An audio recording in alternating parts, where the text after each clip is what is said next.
Hello friends and students.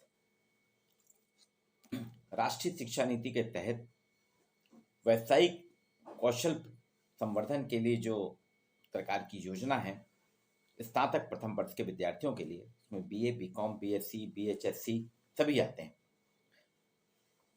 तो मेरे पहले एपिसोड में मैंने इंटर्नशिप की चर्चा की थी। इंटर्नशिप क्या है, इंटर्नशिप कैसे करना है, इंटर्नशिप में कुछ संभावित संस्थानों की भी बात की थी। इसी इसमें व्यावसायिक परियोजना के तहत इसमें एक परियोजना वर्क है, प्रोजेक्ट वर्क। अगर आपने एडमिशन के समय इंटर्नशिप का आवेदन नहीं किया है, प्रोजेक्ट वर्क किया है, परियोजना कार्य किया है, तो वो कैसे करना है, ये सेकंड एपिसोड है। देखिए, हमारी जो राष्ट्रीय शिक्षा नीति 2020 है, इसके तहत जो पाठ्यक्रम का निर्धारण किया गया है, पाठ्यक्रम का जो विवेचन किया गया है, उसमें नई एकेडमिक कंस्ट्रक्शन जो है, हमारा नवीन अकादमिक संरचना है, इसमें परियोजना एक महत्वपूर्ण अंग है। सामान्य तौर पे प्रोजेक्ट का काम एमए लेवल पे किया जाता था। बीच में जब वो सेमेस्टर था तो थर्ड सेमेस्टर में, लास्ट सेमेस्टर में होता था। अभी भी पीजी में होता है प्रोजेक्ट का। एक बहुत बढ़िया, इसमें विद्यार्थी को परियोजना के आधार पे विद्यार्थी को शिक्षण कार्य करने के साथ साथ रिसर्च ओरिएंटेड बनाना है। अपने अपने क्षेत्र में क्या गतिविधियां हो रहा है उनको सीखना है, जिससे कि वो इससे फायदा ये होता है कि अगर प्रोजेक्ट बनाना सीख जाता है विद्यार्थी, तो पत्रकारिता में जा सकता है, समाज सेवा में कार्य कर सकता है, बहुत से अपने अपने क्षेत्र की विधाएं कर सकता है। आपको लगता होगा ना, कई बार समाचार पत्र में कई स्टोरी आती है कि कैसे करा, तो वो वास्तव में यही परियोजना कार्य के कारण है। इस बार जो परियोजना कार्य स्नातक प्रथम वर्ष में करना है विद्यार्थियों को, आप अकेले भी कर सकते हैं या ग्रुप में रह के भी कर सकते हैं। प्रक्रिया वही है इंटर्नशिप की जैसे। प्राचार्य के माध्यम से आपको आपके यहाँ जो नोडल अधिकारी हो उनसे और संबंधित शिक्षक से मिल के विद्यार्थियों को कार्य करना होगा। सब विषय जो मेजर, माइनर और इलेक्टिव हैं उनके तहत होगा। जैसे समाजशास्त्र वाले हैं तो समाजशास्त्र के लिए समाजशास्त्र के शिक्षक के साथ मिलके, भूगोल वाले भूगोल के शिक्षक के साथ मिलके, राजनीति शास्त्र वाले राजनीति शास्त्र के शिक्षक के साथ मिलके, हिंदी साहित्य वाले हिंदी शिक्षक के साथ मिलके, हिंदी जो उन्हें मेजर, माइनर और इलेक्टिव में लिया है, अर्थशास्त्र, ऐसे कॉमर्स के भी विषय हो सकते हैं, साइंस के हो सकते हैं। मेजर, माइनर और इलेक्टिव विषय वालों को ही करना है। ये एक साथ आप समूह में करेंगे तो भी आप कार्य सीखेंगे, व्यक्तिगत रूप से करेंगे तो तब भी आप कार्य सीखेंगे। इसके माध्यम से वास्तव में क्या है, सरकार की चाह रही है कि ग्रुप रिसर्च की गतिविधियां सीखें, समूह अनुसंधान की गतिविधियां सीखें, उसमें स्व प्रबंधन कैसे करते हैं। आपको एक डेमोक्रेटिक डिसीजन जानने का हो कि डेमोक्रेटिक डिसीजन कैसे बनाया जाता है, स्व प्रबंधन कैसे किया जाता है, सामूहिक निर्णय लेने की आपकी क्षमता में वृद्धि हो, ये हमें जानना होगा। कि हमारे आसपास के रोजमर्रा के जीवन में आप देखते हैं बहुत से व्यापारी बंधु हैं, बहुत से समूह हैं, व्यक्तिगत हैं, वो कैसे जीवन यापन करते हैं और 2 साल के कोरोना काल में उन्होंने कैसे अपने आप को स्टैब्लिश किया। ये सारी चीजें, स्व प्रबंधन कैसे होता है, एक डेमोक्रेटिक राय कैसे बनती है, लोकतांत्रिक राय कैसे बनती है और कलेक्टिव डिसीजन कैसे लिया जाता है, ये सारी चीजें व्यक्ति में, छात्र में, इनकी अभिवृद्धि करने के लिए परियोजना कार्य की शुरुआत की गई है। इसमें हम सब एक दूसरे के साथ सीखते हैं, शिक्षक भी सीखेगा, विद्यार्थी भी सीखेंगे। यहाँ पे शिक्षक का एक दायित्व, रिस्पॉन्सिबिलिटी हम सभी शिक्षकों की, कि विद्यार्थियों के, अपने विद्यार्थियों के साथ में एकेडमिक डिस्कोर्स करें, अकादमिक संवाद स्थापित करें, जो अभी हमारे आपके बीच में 2 साल से तो गायब हो गया है, ऑनलाइन में तो और भी कम हुआ है। तो हमको अपने विद्यार्थियों के साथ में, हर शिक्षक को अकादमिक संवाद स्थापित करना होगा, उनको प्रेरित करना होगा, विषय से संबंधित मुद्दों के बारे में सोचें और प्रश्न करने की प्रवृत्ति विकसित करें, जिससे कि जब छात्र प्रश्न करेगा तभी उसको अपने परियोजना कार्य के लिए उत्तर प्राप्त होंगे ना। इनके लिए एक संवाद शिक्षक के साथ होना होगा। शिक्षक और विद्यार्थी के एकेडमिक डिस्कोर्स बहुत जरूरी है। अगर स्टूडेंट टीचर्स के बीच में एकेडमिक डिस्कोर्स नहीं होगा तो कोई मतलब नहीं। अब कैसे करें परियोजना कार्य, इसके लिए आपको विषय चुनना बहुत जरूरी है। शीर्षक आपका एक जिम्मेदार विषय होना चाहिए। ऐसा होना चाहिए जिसमें आपकी खुद भी रुचि हो और परियोजना की उपादेयता को ध्यान में रख के हम विषय बांटें। बहुत व्यापक विषय ना रखें, सीमित भी ना कर दें, और एक ऐसा रखें कि निश्चित अवधि में विद्यार्थी इसको पूर्ण कर सके। तो शिक्षक की जिम्मेदारी यहाँ बढ़ जाती है। और ये जितने भी विषय दें, हमारा ध्यान होना चाहिए कि वो व्यक्तिगत और सामाजिक महत्व के होने चाहिए, में सोशल इंपॉर्टेंस होनी चाहिए, और एक ऐसा विषय लें जिसमें कि शोध विषय रिसर्च ओरिएंटेड हो, रिसर्च को, अनुसंधान को प्रेरित करने वाला हो। इसलिए विषय के चयन हेतु लर्निंग आउटकम्स ऐसे बनाएं। जब भी हम विषय दें, हम सभी शिक्षक अपने विद्यार्थियों को दे भी चुके हैं, और जिन्होंने नहीं दिया या दे रहे हैं, तो लर्निंग आउटकम इस प्रकार से रखें जिससे कि हमारी प्राप्ति है, जो इनपुट है, वो हमको हमारे ज्ञान को, कौशल का मापन उसमें हो सके, हमारे ज्ञान का, विद्यार्थी के ज्ञान का कौशल भी, और उसका जो ज्ञान है, उसके कौशल स्किल है, उसका मापन कर सकें, अवलोकन कर सकें। इसके लिए सभी विद्यार्थी लाइब्रेरी अपने कॉलेज की देख सकते हैं। इंटरनेट में जो आप विषय सर्च करेंगे, कीवर्ड डालेंगे, निकल आता है। ऑडियो विजुअल सामग्री, जैसे मेरा यूट्यूब चैनल है, इसमें आपको मिल जाएगी। फील्ड वर्क करेंगे, केस स्टडी करेंगे, या किसी संस्थान का शैक्षणिक, इतिहास के विद्यार्थियों के लिए शैक्षणिक संस्थानों का भ्रमण भी कर सकते हैं। जबलपुर में जैसे इतिहास के विद्यार्थी हैं, मदन महल किले का प्रोजेक्ट कार्य कर सकते हैं, तेवर का कर सकते हैं। ऐसे संस्थानों का शैक्षणिक भ्रमण भी करके आप जानकारी ले सकते हैं। अब इसमें कुछ मैं आपको बताता हूँ बिंदु जिसमें आपको परियोजना कार्य करने में दिक्कत नहीं जाएगी। पहला तो विषय से संबंधित विद्यार्थी जो हैं, जैसे समाजशास्त्र के विद्यार्थी हैं तो 5-6 विद्यार्थी एक साथ हो जाएं, 4 से 6 तक हो सकते हैं, या अकेला कर सकता है। भूगोल के हैं तो 4 से 6 भूगोल के विद्यार्थी, राजनीति शास्त्र के हो जाएं, फिजिक्स वाले हैं तो फिजिक्स से हो जाएं, कॉमर्स के हैं कॉमर्स के, ऐसे जो जिस स्ट्रीम का है ऐसे हो जाए। अब इनको क्या है, 7 दिन में फील्ड वर्क करना है। 7 दिन पूरा टाइम करें या अंशकालीन पार्ट टाइम भी करें तो 15 दिन में करें। अगर आप किसी संस्थान का कर रहे हैं, किसी संस्था का कर रहे हैं, तो आपको वहां की उस संस्था का प्रमाण पत्र भी लाना पड़ेगा जो सर्टिफाइड है। जैसे LIC का पे करी आपने, बैंक में करी, या विद्या भारती पे करी, अखिल भारतीय विद्यार्थी परिषद पे करी, छात्र संगठन NSUI पे करी, इन सारों पे अगर आप करते हैं तो उन संस्था का आपको प्रमाण पत्र लाना पड़ेगा। अगर आपने संस्था पे नहीं करा, व्यक्तिगत करा, या कुछ ऐसी सामान्य लोगों पे करा, तो आप वहां के फील्ड वर्क करते समय कुछ फोटोग्राफ आपको अपने देना पड़ेंगे। ये 100 हस्तलिखित होगी आपकी, 5000 शब्दों में प्रस्तुत करना है। इसमें आप चार्ट भी बना सकते हैं, ग्राफ भी दे सकते हैं, फोटोग्राफ भी देंगे, और समाचार पत्रों की कटिंग वगैरह अगर आपको मिलती है अपने विषय से संबंधित, वो भी आप उपयोग कर सकते हैं। इसमें विद्यार्थी की भूमिका और उसका उत्तरदायित्व आपको किस मेथड से करा, ये सब देना पड़ेगा। इसमें देखिए खास बात है, परियोजना कार्य में आपकी खुद की मौलिक अभिव्यक्ति होना चाहिए, नकल पे आधारित नहीं हो कि आपने किसी परियोजना कार्य कर रहे हैं तो इंटरनेट से पूरा मैटर उठा के उसको लिख दिया, ऐसा नहीं। आपको अपने स्वविवेक से उपलब्ध संसाधन, जो भी आपके पास संसाधन है, उसके आधार पर परियोजना कार्य को पूर्ण करना है। विद्यार्थियों को यहाँ पे एक सर्टिफिकेट भी देना पड़ेगा रिपोर्ट के साथ कि यह उनका मौलिक कार्य है, उनका original, it is a original work, या उनका मौलिक कार्य है, ये मेरे को प्रमाण पत्र देना है कि मेरे द्वारा प्रस्तुत किया गया ये परियोजना रिपोर्ट, परियोजना प्रतिवेदन मेरा अपना मौलिक कार्य है, और इसमें मैंने किसी की नकल नहीं की। और सरकार ने तो गाइडलाइन रखी थी 31 दिसंबर तक परियोजना कार्य पूर्ण करना था, लेकिन इस बार पहला है तो थोड़ा बढ़ गया है, और आपको परीक्षा शुरू होने के पहले इसको कंप्लीट करना होगा। अब इसका देखिए मूल्यांकन कैसे होगा। एक रचनात्मक दृष्टिकोण तो हम विकसित कर रहे हैं बच्चे का। समूह में परियोजना की निर्धारित अवधि के अंत में रिपोर्ट प्रस्तुत करेंगे, उसका मूल्यांकन होगा। मूल्यांकनकर्ता को निश्चित करना होगा कि परियोजना कार्य में निर्धारित आवश्यक चरणों का समावेश विद्यार्थी ने करा है या नहीं, और उसने जो परियोजना के लिए निर्धारित थे लर्निंग आउटकम्स प्राप्त कर लिए या नहीं करे, ये सारी चीजें देखना है। रिपोर्ट का प्रस्तुतिकरण करना पड़ेगा विद्यार्थी को, अपनी भूमिका बताने की कि इस रिपोर्ट को तैयार करने में 6 लोग थे तो 6 लोगों में सुरेश की क्या भूमिका थी, रमेश की क्या भूमिका थी, प्रीति की क्या भूमिका थी, सीमा की क्या भूमिका की थी, सरोज की क्या भूमिका थी, ध्रुव की क्या भूमिका थी, ये सारे सभी 6 बच्चों को अपनी अपनी भूमिका बताना होगी और उसके हिसाब से बताना पड़ेगा मैंने कार्य का निष्पादन, कार्य की पूर्ति कैसे की।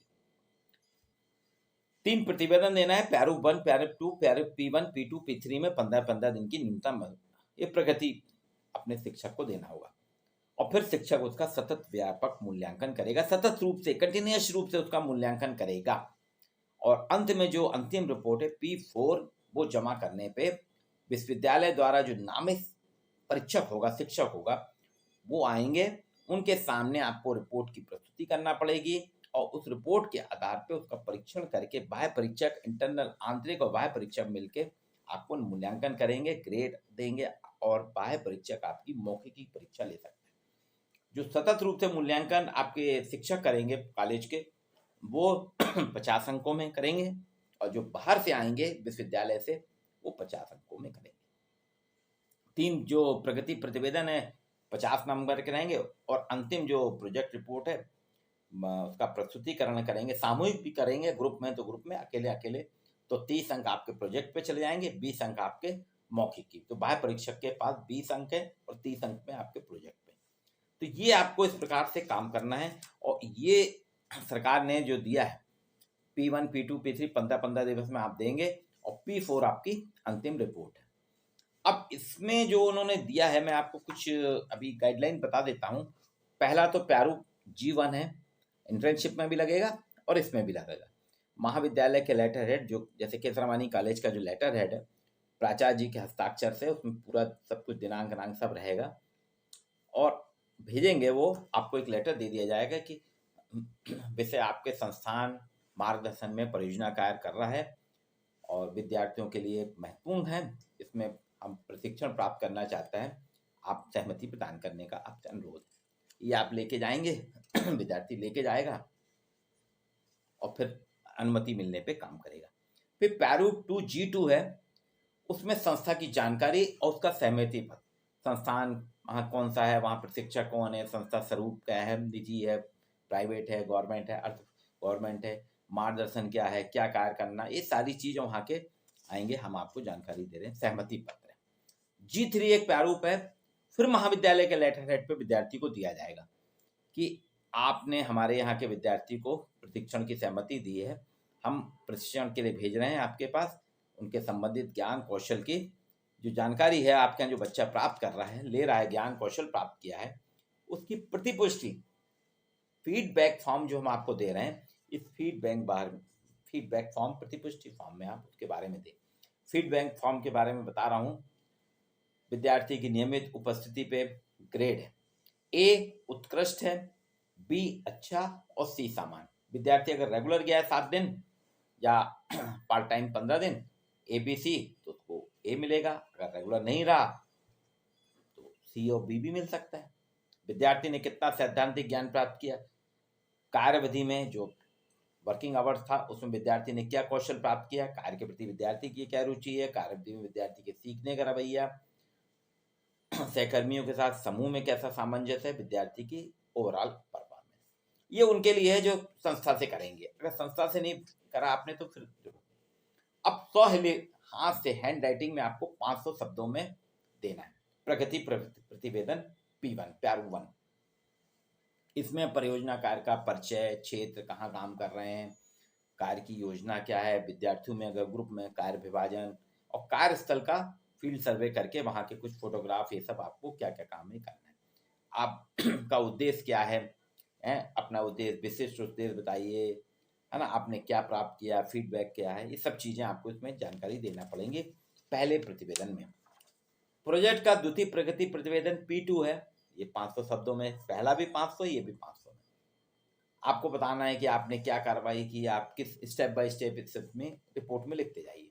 आपने जो जानकारी इकट्ठी करी अपने अध्ययन क्षेत्र से उसका विवरण दीजिए, उससे विषय से संबंधित जो किताबें पढ़ी हैं, तकनीकी पक्ष है, साहित्य है, उसका भी उसमें उल्लेख करिए और कार्य विभाजन के अनुरूप कार्य की प्रगति, आपने क्या क्या काम किया है आप स्पष्ट लिखते जाइए।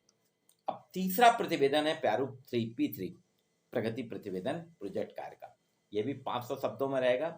विद्यार्थी ने ग्रुप में है, अकेला है तो ठीक, ग्रुप में है तो सब लोग अलग अलग अपना पृथक पृथक संपादित कार्य करेंगे। देंगे क्या क्या करा और जो काम मिला था उसका जानकारी जो इकट्ठी की, आंकड़ों का विश्लेषण करेंगे, उसका सांख्यिकी विश्लेषण, तकनीकी विश्लेषण करेंगे, कौन सी विधि ली है, प्रविधि कैसी है, परियोजना कार्य में आने वाली क्या क्या चुनौतियां थी, ये सब P3 में आपको देना है। अंत में अंतिम रिपोर्ट जो है ये 5000 शब्दों की है। P4 प्रारूप 4 परियोजना का विषय, विद्यार्थी का मौलिकता का, मैंने कहा था ना मौलिकता का प्रमाण पत्र, आपके जो शिक्षक हैं, परीक्षक हैं, निदेशक हैं, उनका प्रमाण पत्र, संस्था ने आपने काम किया है वहाँ का मार्गदर्शक हैं जो आपका गोपनीयता का, कार्यपूर्णता का प्रमाण पत्र देंगे, आभार पत्र देंगे, इंडेक्स देंगे। प्रथम अध्याय में आपको परियोजना कार्य का परिचय, क्षेत्र, पृष्ठभूमि, साहित्य समीक्षा, कार्य योजना। दूसरे अध्याय में परियोजना कार्य की कार्यप्रणाली, जानकारी, फील्ड सर्वे, विश्लेषण। तृतीय अध्याय में निष्कर्ष और फिर संदर्भ सूची। तो आपका टोटल जो है, पहला तो आपका पेपर वाला है, प्रथम अध्याय, द्वितीय अध्याय, तृतीय अध्याय, ये 3 चीजें। प्रथम अध्याय तो मैंने आपको बताया क्या क्या है, द्वितीय में क्या है, तृतीय में क्या है, और संदर्भ सूची, आपको निष्कर्ष देना। ये सारी चीजें आपकी परियोजना कार्य की। अब आपको ये लग रहा होगा कि परियोजना कार्य हम करें किस पे, तो आपको मैं कुछ बिंदु बताता हूँ, कुछ विषय बताता हूँ परियोजना कार्य के लिए। जैसे समाजशास्त्र के विद्यार्थी हैं और अन्य विषय के भी विद्यार्थी इसमें कर सकते हैं, ऐसा नहीं समाजशास्त्र का इसलिए मेरे समाजशास्त्र निकलता है। अब देखिए, आपके जहाँ जिस शहर में आप रह रहे हैं वहाँ कुछ इकाइयाँ होंगी जिनका आप अध्ययन कर सकते हैं प्रोजेक्ट के रूप में। जैसे आंगनबाड़ी, 6 बच्चे हैं तो 6 बच्चे आप दे दीजिए, वो अपने अपने अलग अलग वार्ड के बच्चे रखिए, अपने अपने वार्ड की आंगनबाड़ी का अध्ययन करेंगे। आंगनबाड़ी कैसे काम करती है, आंगनबाड़ी में क्या कार्यक्रम होता है, आंगनबाड़ी कब स्टार्ट हुई, उस आंगनबाड़ी का विवरण दे दीजिए। परिवार परामर्श केंद्र का दे दीजिए, आंगनबाड़ी है, परिवार परामर्श केंद्र है। अब कुछ बताता हूँ रोजगार से संबंधित चीजें। आपने देखा होगा हर जगह सब्जी के ठेले रहते हैं, ठेले में सब्जी लेके घूमते हैं, हर मोहल्ले में आते हैं। आप उसको भी अपने अध्ययन की इकाई बना सकते हैं, उसको हाईलाइट कर सकते हैं परियोजना कार्य में। ग्रुप में सब्जी बेची जाती है। जबलपुर शहर में तो चाट के ठेले भी बहुत हैं। सदर की चौपाटी है, सिविक सेंटर की चौपाटी है, विजयनगर की चौपाटी है, ऐसे। तो उनसे आप पूछ सकते हैं कि आप चाट कब से तैयार करते हैं, कितने सालों से कर रहे हैं, चाट का ठेला शाम को लगाते हैं, तैयारी कितने बजे से करते हैं, घर के लोगों की क्या भूमिका है, आय कितनी होती, ये सारी चीजें उनकी प्रोजेक्ट के रूप में लिख सकते हैं। आपको इसमें रोजगार, आपने कितनों को रोजगार दे रखा है, आपकी आर्थिक स्थिति कितनी अच्छी है, ये सारी चीजें आप ले सकते हैं। कोरोना काल में जब बंद हो गया था तब आपको क्या दिक्कत हुई, आपने कैसे फेस किया। डोमेस्टिक वर्कर, जो घर में काम करने वाली मजदूर हैं, उनका अध्ययन कर सकते हैं। आपके शहर में जैसे जबलपुर में संगमरमर की मूर्तियां बनती हैं, उनका आप अध्ययन कर सकते हैं, मूर्ति उद्योग का अध्ययन कर सकते हैं। यहाँ पे रेडीमेड गारमेंट्स की इकाइयाँ हैं, उनका आप अध्ययन कर सकते हैं, उन पे जाके कर सकते हैं। उचेहरा सतना के पास है, वहाँ फूल एक धातु होती है, तांबा कांसा मिला के उसके बर्तन बनते हैं। और भी कई जगह हैं जहाँ आप अध्ययन, गाड़ावाड़ा के पास भी बर्तन बनाए जाते हैं, बर्तन उद्योग है, वहाँ पे कर सकते हैं। करेली में गुड़ उद्योग है, करेली में गुड़ का बहुत काम होता है, तो गुड़ व्यवसाय पे आप जा सकते हैं, गुड़ की इकाइयों का अध्ययन कर सकते हैं। रीवा में सुपारी के गणेश जी बनते हैं, उस पर अध्ययन किया जा सकता है। ऐसे कई जगह जो हैं अलग अलग। भोपाल में पर्स वगैरह बनाए जाते हैं, बुटीक वगैरह का काम है, इन सब पे आप अध्ययन कर सकते हैं अलग अलग प्रकार से। अब एक और गांव के लोगों के लिए क्या है, गांव के लोग अपने सरपंच पे प्रोजेक्ट कर सकते हैं, सरपंच कैसे नेतृत्व करता है, विधायक पे कर सकते हैं, पंचायत की कार्यप्रणाली क्या है। और गांव में आपने देखा होगा दैनिक प्रवासी मजदूर होते हैं, डेली माइग्रेट करने वाले मजदूर होते हैं। वो सवेरे अपने गांव में जो सब्जी इकट्ठी करती लेके आते हैं, शहर में बेचते हैं, दूध वाले दूध बेचते हैं और फिर चले जाते हैं। तो आप उनकी कार्यप्रणाली का अध्ययन कर सकते हैं। आपके घर में रोज, जैसे ये समाचार पत्र है, तो मेरे घर में समाचार पत्र वाला, मैं यहाँ ऊपर रहता हूँ, तो वो ऐसे फोल्ड करके एक रबड़ लगा के फेंकता है और मेरी बालकनी में गिर जाता है। तो आपको हॉकर का अध्ययन कर सकते हैं। आपने देखा होगा हॉकर जो हैं, जो समाचार पत्र भेजते हैं प्रतिदिन आपके घर में समाचार पत्र पहुंच देते हैं। कर्फ्यू लगा हो, पानी गिर रहा हो, कड़ाके की ठंड हो, गर्मी हो, वो कभी गैप नहीं करता, दूध वाला गैप नहीं करता। इसी तरह से आपने देखा होगा लॉन्ड्री का काम करने वाले हैं, उन पे आप काम कर सकते हैं। मूर्ति बनाने का काम कर, इतिहास की मैंने चर्चा की थी ना, जबलपुर में जो है आपका मदन महल का किला, उसका आप उसको प्रोजेक्ट के रूप में ले सकते हैं।